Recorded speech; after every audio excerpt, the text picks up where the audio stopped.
where he's walking around shirtless and he's so ripped and tanned and sort of lithe that he looks like he's carved out of the same wood that the decking of the boat is made of almost, and you're like, God damn it. Yeah. you know You're wonderful to see. You ought to be in pictures of what a Hello everybody, welcome to the show. My name is James, joined as ever by my good friend Steve, and this episode we are talking 1960s Purple Noon. Hey, but you know the drill. If you haven't already subscribed to Deep Dive Movie Reviews, it'd be a great favor to us if you did, and gets the show out to more people, and that's good news for everybody. James, sad news this week: the death of Alain Delon. Yeah, that's right. Very sad, and obviously a titan of French cinema and, arguably one of the most handsome men ever, let's be honest. Yeah. So we thought, why not? Let's revisit or visit for the first time one of his favorite movies. There were some obvious choices like Le Samurai or one of the other Melville movies or something like that. But I thought, okay, you know what? The one that's the glaring omission of its filmography that I had never seen was Purple Noon, this adaptation of The Talented Mr. Ripley by René Clément. And so I suggested that one, and you were like, yeah, sure, let's do that. Yeah, it's, obviously The Talented Mr. Ripley, and I had never seen it as well. So I thought this would be great. Alain Delon, for me, is Zorro, though. I have to just give a little preamble. His 1975 spaghetti western is so good. And the murder of brother Francisco releases me from the promise I made to another man of peace, who you butchered. It's easy to kill saints, Colonel. Let's see how you do against a sinner. And my brothers and I grew up with it. In fact, when he died, we're messaging Zorro is dead, and we're putting little links to, because we grew up on this film. And it's interesting. I rewatched Zorro this week just because of this, and it holds up. I mean, it's a spaghetti western. Yeah. Its budget is spaghetti western, and yet the story is still compelling. You can watch it on YouTube. I thought, I'm just going to watch a couple scenes. I ended up watching the whole film again. And so it's funny, I put a little review on Letterboxd about how the impact it had on me as a kid, and somebody else's review said the similar. I grew up with this, with watching it with my grandpa. Alain Delon is Zorro, and so yeah. Wow, I don't even know that I knew this movie existed. Yeah, Zorro, actually. It's because there was definitely a version of Zorro that I watched as a kid, but I think it was like an old TV serial, where each episode would end on a cliffhanger. Did he go over the edge? Literally, did he go over the edge or not? I don't remember a film version of Zorro. Certainly not. Not until the Antonio Banderas ones, anyway. Okay. If it's, I might have to check this one out. No, I don't know. For me, Alain Delon was always, the guy in those sort of French noir crime movies, like Le Samurai, like Le Cercle Rouge, movies like that. I must admit, I haven't seen a ton of his films, actually. He made a lot of movies, and I've probably only seen about 10 of them, if I'm completely honest.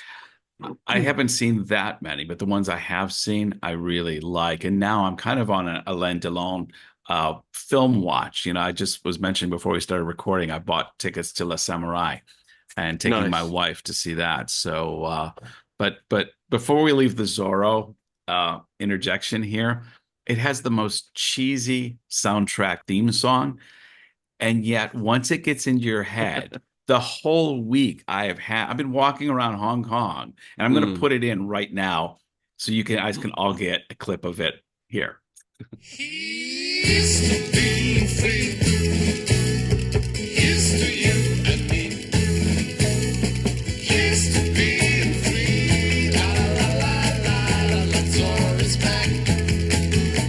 Here's to flying high. La la la la la, let's all is back.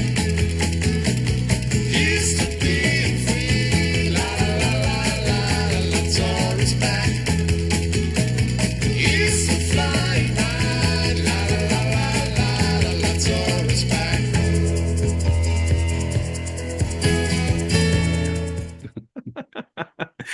You see how much of a mind worm that song is? Once you hear it, you cannot get it out of your head. Excellent. Well, I look forward to exploring that one. I should get to it ASAP. Yeah. I mean, yeah, Le Samurai. I'm quite envious of you going to go see that on the big screen. Because yeah, there is this whole sort of season out at the moment, and it was just one of the ones I was like, I've got to draw the line there. I'm going to go Yeah. watch a lot of movies that I have in my collection at home already, and that's one of them. And I'm like, okay, but yeah, but that's a hugely influential movie to Hong Kong filmmakers as well. Mhm. John Woo, in particular, was hugely influenced by Le Samurai. Just that personification of a hitman, a killer. Right. You know, kind of Right. Chow Yun Fat in The Killer. You know, has sort of those vibes going on. Yeah. You know, where it was maybe one of the first movies that sort of introduced a hitman as, you know, the loner who Yeah. lives a quiet Yeah. life by himself, he has a pet bird, doesn't he? And Yeah. you know, Yeah. when he's not killing people, he's sitting at home cleaning his guns. Yeah. You know, Luc Besson's Leon the Professional is obviously Another one. Yeah. draws from the same well. I think the new Michael Fassbender film on Netflix too also draws its inspiration from Le Samurai. Definitely, and also to a degree, it's there's a kind of joke in that movie, isn't there, about what he wears in order to look sort of inconspicuous, and he wears a kind of German tourist outfit, and you can tell that although it's not the trench coat, and I do wonder whether Chow Yun Fat wearing the trench coat in like A Better Tomorrow is a direct nod to this.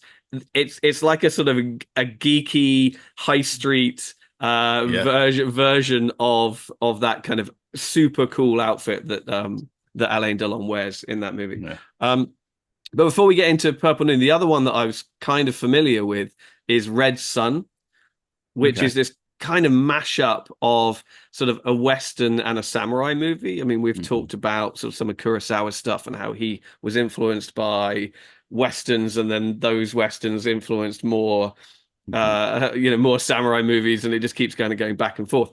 And it's a movie from the early 70s, directed by Terrence Young, who did some of the early James Bond movies. It's Toshiro Mifune, the star of sort of Seven Samurai and a dozen other Kurosawa movies, Charles Bronson, and Alain Delon. And it's this story about, so I think a Japanese Toshiro Mifune plays like he's a samurai, but he's like the bodyguard of a Japanese envoy who comes over to the Wild West. And I think, if I get it right, I haven't seen it in a while, there's a train robbery, and this it's either a document or a treasure chest or something like that is stolen from the Japanese ambassador or whoever he is, and who then I think even dies in that altercation. And for reasons I think it's Charles Bronson and Toshiro Mifune team up, and Alain Delon's the bad guy, I think. I probably should have looked into this again before we started talking, but it was just this really cool mashup of these great sort of icons of the period that I had. Charles Bronson and Alain Delon in the same film. I mean, there's It's one of those things. I stumbled across it in a sort of secondhand DVD shop many years ago. I had not heard of it at all, and just that combination on the cover, I was like, "Oh, this has to be worth watching." And it really was. So I should probably dig that one out again and have another go. But yeah, we're here to talk about Purple Noon, so we should probably dive do in. that. Let's dive in. So, had you seen this film before? I had not, and I must say I had never seen The Talented Mr. Ripley with Matt Damon in the '99 film. For whatever reason, I just haven't seen either one of these films. Okay. See, I'd seen that version a couple of times, actually, not for a long time, but I have seen it a couple of times. And then I had watched part of the brand new Netflix show with Andrew Scott in it, which is called Ripley. And certainly from the first two episodes draws from this book, because there's a series of novels all written by Patricia Highsmith, very, very famous kind of crime writer. She wrote Strangers on a Train. It's her other big one that Hitchcock obviously turned into a great movie. And there's a kind of Hitchcockian vibe to this one, particularly I found towards the end, because this movie, it actually takes great, huge liberties with this story. It's only a very loose adaptation. And I mean, spoilers for Purple Noon.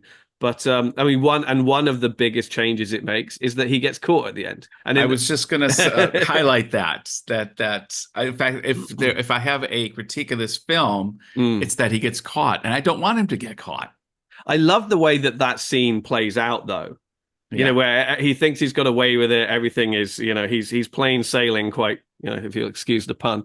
And then and then they pull the boat in, and this entire time, his friend called Philippe in this Philippe, version, yeah. is still tethered to the back of the boat. He's caught up in the propeller, and that final shot is almost like the end of.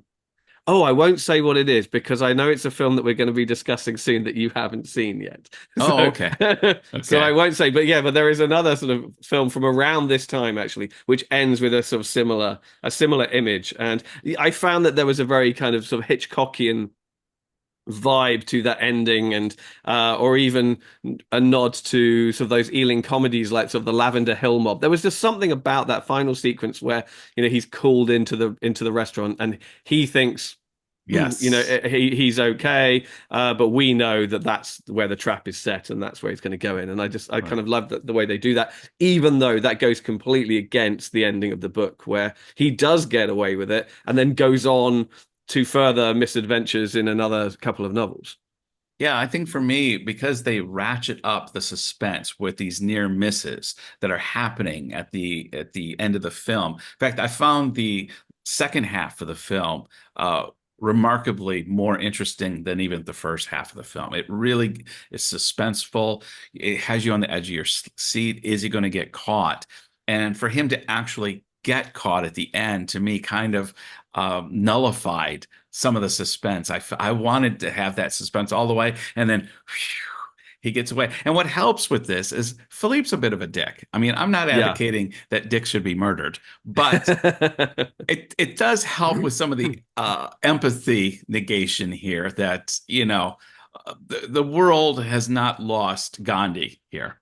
No, that's true. And I think that's another change that's unique to this version is how sympathetic they make the Ripley character. Because I do recall even in the Matt Damon version, you don't really like him. No, you're not rooting for him. I have seen clips of that film, and I can just see. I can't realistically compare the two, but just knowing Matt Damon, there's something about Alain Delon in this that even when he's being a little swarthy, like a little swarmy or swarthy, little Swarthy. shady, yeah, a little shady. You Right. can't I don't help think but it's either of be- those and words. is it because Alain Delon is so much? I mean, he's just such a good-looking man, and Matt Damon's kind of your average guy.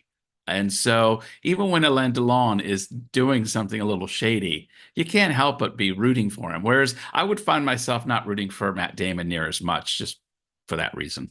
For sure. Yeah, I mean, I think, yeah. I mean, Alain Delon is ridiculously good looking, and this is the movie that really broke him out, made him a star.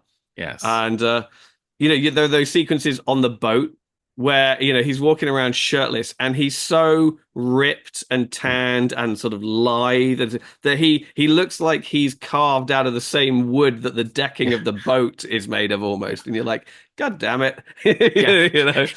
And I was even thinking his body doesn't even reek of I spend every day in the gym. It's more like I drink, I smoke, I'm French. This is the way God made me. And it's like, Oh yeah, it's one of that sort of annoying physiques where there's not a lot of muscle on there, but there isn't an ounce of fat on there either, and it's just like, this is just how I am, and you're just like, well, I hate you for it. But the interesting thing I find about the beginning, the opening sort of quarter, if you like, of this movie is that it just kind of throws you in. I seem to recall in other versions of it that you're led in from Ripley's point of view. He's contacted by Philippe's parents, and it's set up far more chronologically. That he's mistaken for an old college friend of Philippe's, and he is sent on a budget to Italy to go get him, to go get Philippe and bring him home because he's been sort of flaunting around in Europe for too long, and his family want him back to kind of take over the family business or whatever it is. Whereas in this version, you're thrown right in, and he's already there, and they're already friends, and they're already kind of sitting around together. And it takes you a little while to find your feet and go, okay, who are these people? What is their relationship? And it takes a little while before you realize, oh, they're not buddies. No, Philippe is very much aware that Ripley's been paid to try and bring him home, and that he's some guy he vaguely knows, but not really. And I thought that was interesting, just to kind of throw you in at the deep end. And I like how open and honest Ripley is about, his plan when he kind of gets caught and they're on the boat together, and he's like, "Oh, this is the plan." He's just like, "Yep, this is the plan. It's going to take you out and kill you."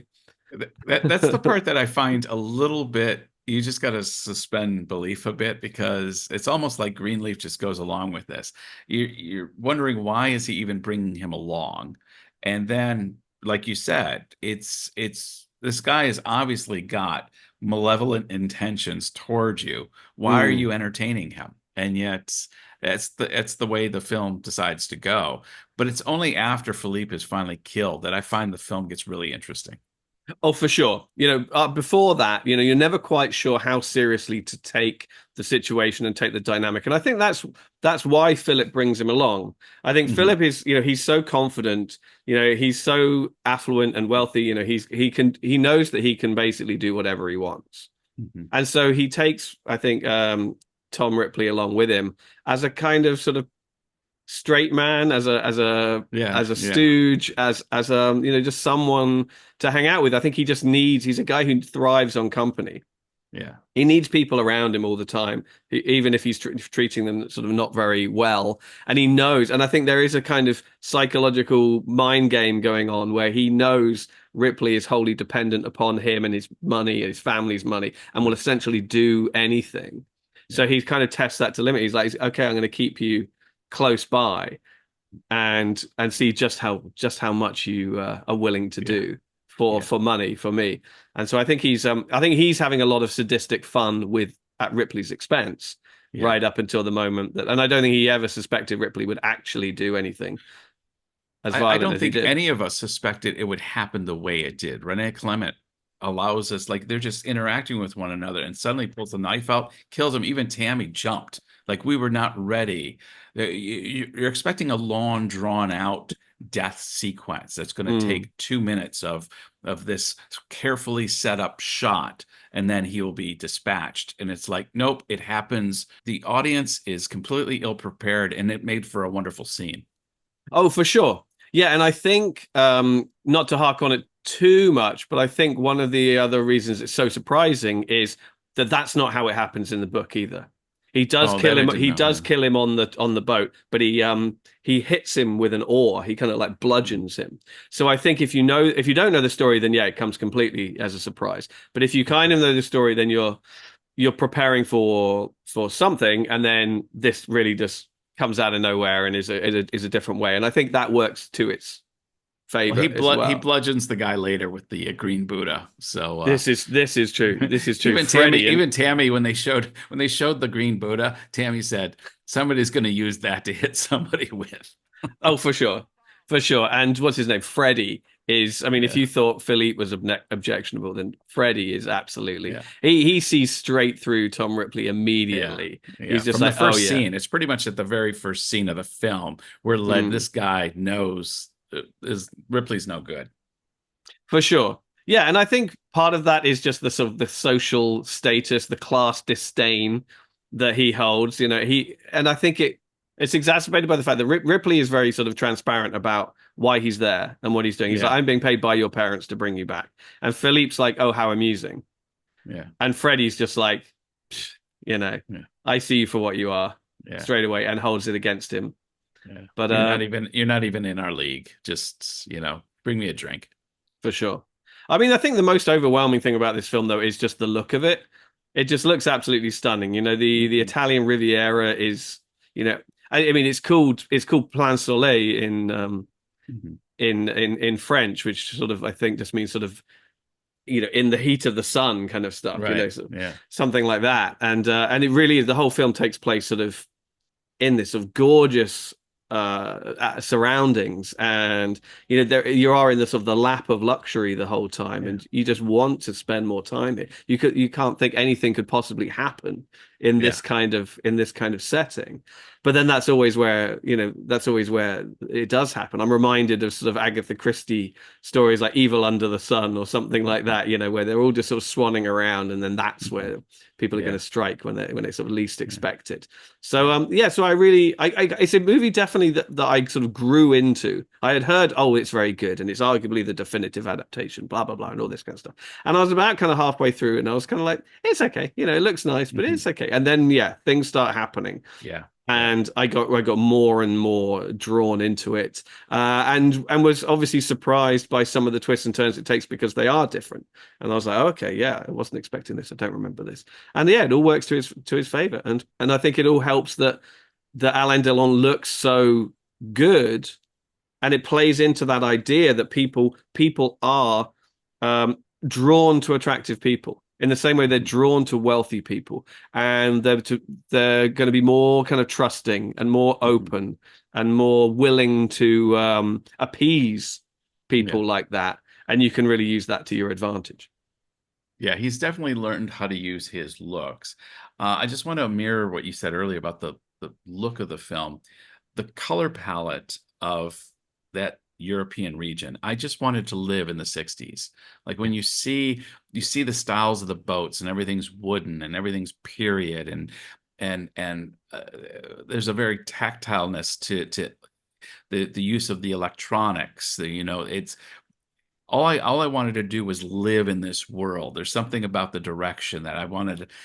I was just mesmerized by how beautiful everything was, and that's actually what kept me interested the first third of the film. As you were saying, I was kind of like, okay, the same way, this is enjoyable. If for nothing else, I love just being in this world. Even if this isn't going anywhere, I can spend the next hour and a half living on the French Riviera or the Mediterranean, or wherever we're at. And then suddenly things take off. He's knifed on the boat. He's covering his tracks, and then the real cat and mouse game begins. And I just love how even the whole scene where he goes and he buys, and I love again the period electronics, this huge projector. I mean, it's absolutely gigantic, and he's carrying it through the streets, and you're going, what the hell is he doing with that thing?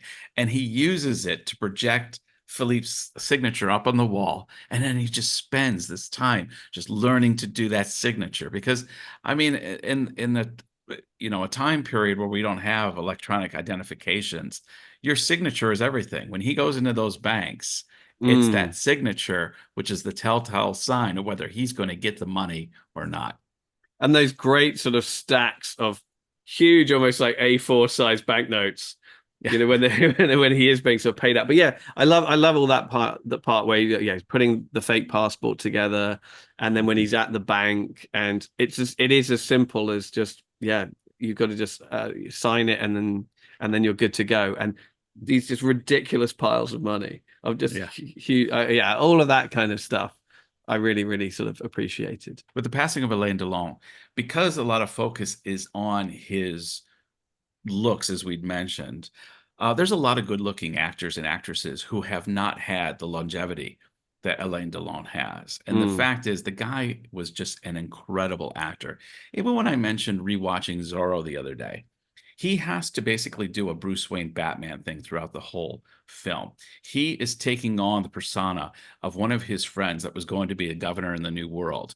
And the governor, or his buddy, is on the way and he gets assassinated. And as he's dying, they had a fight earlier where Zorro, Alain Delon's character, is a man of violence. He's a good man, but he uses violence to right wrongs and meet justice. Whereas the governor says, we've got to create a new world in the new world.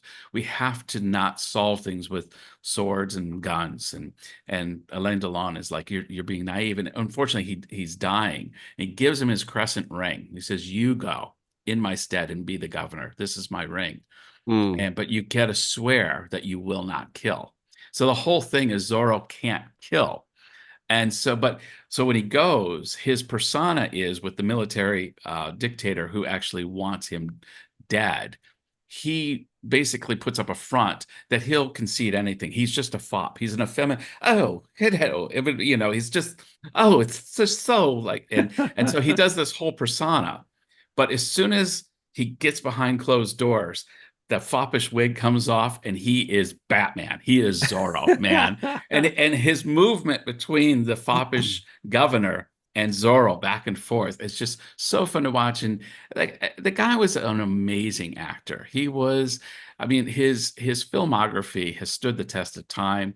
And it's sad, and I'm glad we're able to spend a few minutes making note of someone who has, especially in this film, impacted me since my childhood. Yeah, no, that's really interesting to hear because obviously the films I know him best from, like Le Samurai, Circle Rouge, Borsellino, movies like that. Mhm. He's very still and Yeah. muted and silent, and it's almost a sort of personification of like less is more. Mhm. Particularly in Le Samurai, I don't think he says more than a few words in the whole thing. He's just Mhm. he and his physicality in the movie is so disciplined. So Right. it's fascinating to hear that he has got sort of range like that, where he can be sort of completely ridiculous and comedic Yes. in another role. Yeah, I really need to see this Zorro movie, I think. You mentioned the movie I really want to see, the one that he made with Jean-Paul Belmondo. Oh, Borsellino. That's the one. That's on, like, I want to see that within the next week or two. That's on my must-watch list. Yeah, no, it was a while ago that I saw it, but I remember that that's as much about the costumes as anything else. I think isn't Borsellino, this is maybe completely wrong, isn't it a style of hat or something like that? Oh, I have no It's idea. it's about a decade ago that I watched it, and there's something to do, definitely to do with the hats and with the costumes that's really intertwined with the whole theme of the movie.